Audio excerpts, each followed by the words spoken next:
Dear students, welcome to this lecture of class +1 from the unit structure of atom। जैसा कि पता ही है कि लास्ट लेक्चर के अंदर हमने बोहर मॉडल के बारे में डिस्कस किया था और मोस्ट यूजफुल मॉडल है। आजकल जो हम एटम का मॉडल पढ़ते हैं वो Bohr model of atom he discuss करते हैं। इस लेक्चर के अंदर हम इस मॉडल की कुछ मेरिट्स और कुछ डीमेरिट्स के बारे में डिस्कस करेंगे। तो सबसे पहले हम यूजफुलनेस मतलब merits of Bohr model of atom ले लेते हैं। और सबसे बड़ी इसकी मेरिट है कि ये स्टेबिलिटी ऑफ एटम को एक्सप्लेन करता है।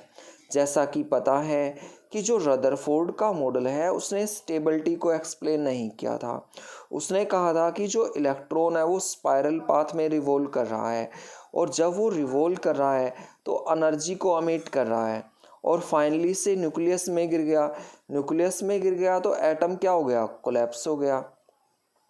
लेकिन बोहर के मॉडल ने कहा कि जो इलेक्ट्रॉन है वो एक सर्टेन सर्कुलर ऑर्बिट के अंदर रिवॉल्व करेगा, उसका एक फिक्स्ड एनर्जी लेवल होगा और जब वो उसके अंदर रिवॉल्व करेगा तो वो एनर्जी का लॉस या गेन नहीं करेगा और वो न्यूक्लियस के अंदर भी नहीं गिरेगा। इसलिए एटम क्या है, स्टेबल है। दूसरा, it explain the line spectrum of hydrogen. Line spectrum of hydrogen को एक्सप्लेन करता है। देखो किस तरह से एक्सप्लेन करता है। जैसा कि हमने डिस्कस किया था कि हाइड्रोजन का स्पेक्ट्रम है, उसके अंदर लार्ज नंबर ऑफ लाइंस हैं। तो वो लाइन कैसे बनी थी, एक इलेक्ट्रॉन है, जब उसको एनर्जी मिलती है तो वो अपने ग्राउंड लेवल से एक्साइटेड लेवल में चला जाता है, लेकिन एक्साइटेड लेवल में उसकी स्टेबिलिटी नहीं है, इसलिए वो वापस अपने ग्राउंड लेवल के अंदर आएगा। लेकिन वो कैसे आएगा, by the loss of energy, energy के लॉस के द्वारा आएगा और जिसके कारण यहाँ पर लाइन की फॉर्मेशन होगी। तो हम यहाँ पर बता सकते हैं कि जो बोहर का मॉडल है वो लाइन स्पेक्ट्रम ऑफ हाइड्रोजन को एक्सप्लेन करता है। इतनी सारी मेरिट्स होने के बावजूद इसकी कुछ लिमिटेशंस भी हैं और इसकी पहली लिमिटेशन है कि ये line spectrum of multi electron atom को एक्सप्लेन नहीं करता है। अब हाइड्रोजन के स्पेक्ट्रम में तो जो हाइड्रोजन का एटम है उसके अंदर तो एक ही इलेक्ट्रॉन था, वो ग्राउंड स्टेट से एक्साइटेड स्टेट में गया, वापस अपने ग्राउंड स्टेट में आ गया, तो एक लाइन की फॉर्मेशन हो गई। लेकिन जो मल्टी इलेक्ट्रॉन एटम है जिनके अंदर कई सारे इलेक्ट्रॉन होते हैं, उनके अंदर लाइनें किस तरह से बनती हैं वो इस मॉडल ने एक्सप्लेन नहीं की थी।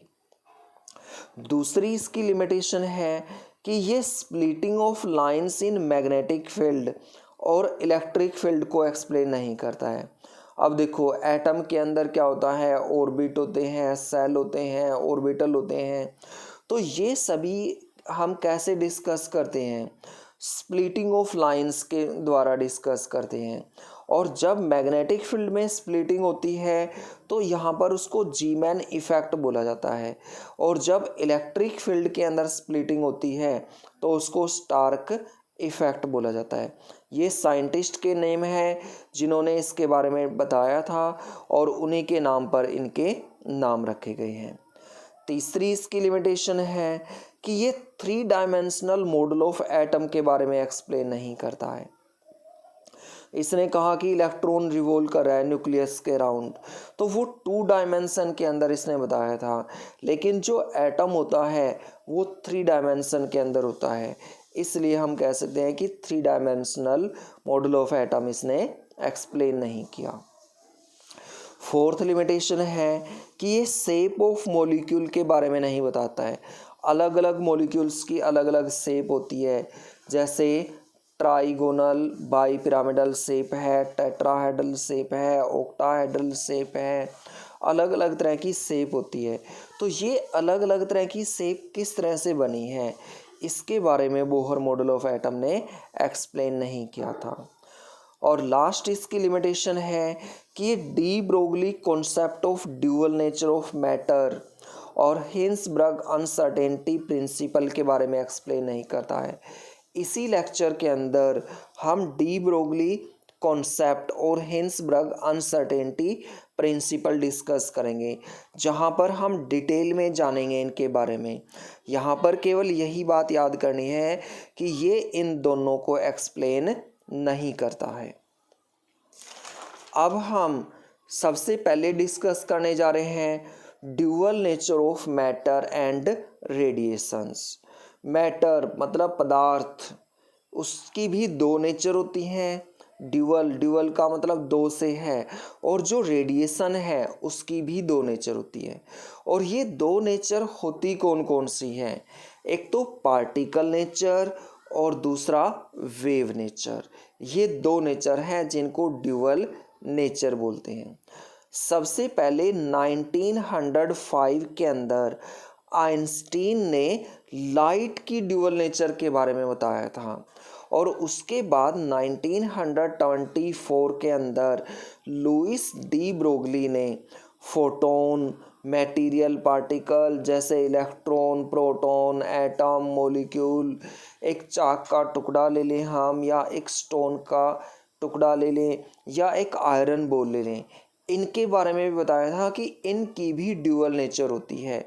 मतलब ये पार्टिकल की तरह भी बिहेव करते हैं और ये वेव की तरह भी बिहेव करते हैं। तो सबसे पहले हम यहाँ पर ले रहे हैं डी ब्रोगली इक्वेशन को। अगर हम प्लैंक्स क्वांटम थ्योरी के अकॉर्डिंग देखें, जहाँ पर हमने क्वांटम के बारे में और लाइट के केस में क्वांटम को क्या बोला था? फोटोन बोला था। इसके बारे में डिस्कस किया था। तो एनर्जी किसके बराबर होती है? एच न्यू के बराबर होती है। एच क्या है? प्लैंक्स कांस्टेंट है। न्यू क्या है? फ्रीक्वेंसी है। और अगर हम आइंस्टीन इक्वेशन के अकॉर्डिंग देखें तो ई किसके बराबर है? mc स्क्वायर के बराबर है। इसमें भी एनर्जी के बारे में बताया गया है, इसमें भी एनर्जी के बारे में बताया गया है।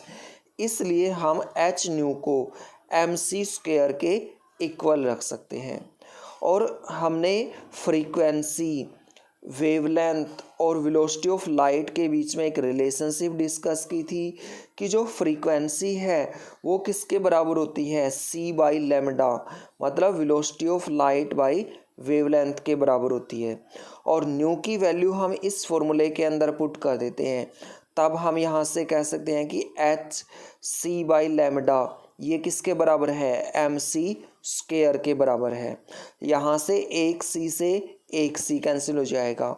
अगर हम इस mc को उठाकर यहाँ पर ले आएँ और इस लेमडा को उठाकर यहाँ पर ले जाएं, तब हम कह सकते हैं कि लेमडा किसके बराबर है? hmc के बराबर है।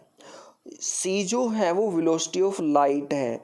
अगर हम किसी अदर पार्टिकल के ऊपर इसको अप्लाई करते हैं तब हम c को v के द्वारा रिप्लेस कर देंगे, और जो मास इनटू वेलोसिटी है ये किसके बराबर होता है? मोमेंटम के बराबर होता है। और ये दो इक्वेशन हैं जो हमने यहाँ पर बॉक्स के अंदर क्लोज की है। यही जो इक्वेशन है वो डी ब्रोगली इक्वेशन है और वेरी इंपॉर्टेंट इक्वेशन है। न्यूमेरिकल के अंदर इस इक्वेशन का यूज होगा। और हम यहाँ से कह सकते हैं कि जो वेवलेंथ होती है पार्टिकल की वो इन्वर्सली प्रोपोर्शनल होती है मोमेंटम के। अब हम इस इक्वेशन का सिग्निफिकेंस डिस्कस करने जा रहे हैं, मतलब इम्पोर्टेंस क्या है, क्या इसका यूज है। तो हम सबसे पहले इसको अप्लाई कर रहे हैं एक बॉल के ऊपर जिसका मास 0.1 किलोग्राम है और जो मूव कर रही है 60 मीटर पर सेकंड की स्पीड से। हमने यहाँ पर डी ब्रोगली इक्वेशन लगाई और एच एम वी की वैल्यू यहाँ पर पुट कर दी, और हमने देखा कि जो वेवलेंथ यहाँ से आई वो 10⁻⁻34 मीटर आई, और ये इतनी कम वैल्यू है कि जिसकी मेजरमेंट नहीं हो सकती है। अब हम डी ब्रोगली इक्वेशन को स्मॉल पार्टिकल, माइक्रोस्कोपिक पार्टिकल्स के ऊपर अप्लाई कर रहे हैं, और हम इलेक्ट्रॉन का केस ले रहे हैं यहाँ पर जिसका मास 9.11 इंटू 10⁻⁻31 किलोग्राम होता है, और इसको हम अप्रोक्सीमेटली से 10⁻30 किलोग्राम मान सकते हैं। और स्पीड हमने पहले जितने ही ली है, और हमने डी ब्रोगली इक्वेशन यहाँ पर अप्लाई की और वेवलेंथ कैलकुलेट की, और हमने देखा कि जो वेवलेंथ आई वो 10⁻⁻5 मीटर आई, और ये वेवलेंथ मेजरेबल है। तो हम कह सकते हैं कि डी ब्रोगली इक्वेशन अप्लाई तो सभी तरह के पार्टिकल्स के ऊपर हो सकती है, लेकिन इसका सिग्निफिकेंस केवल माइक्रोस्कोपिक पार्टिकल्स के केस पर में ही होता है। Thank you.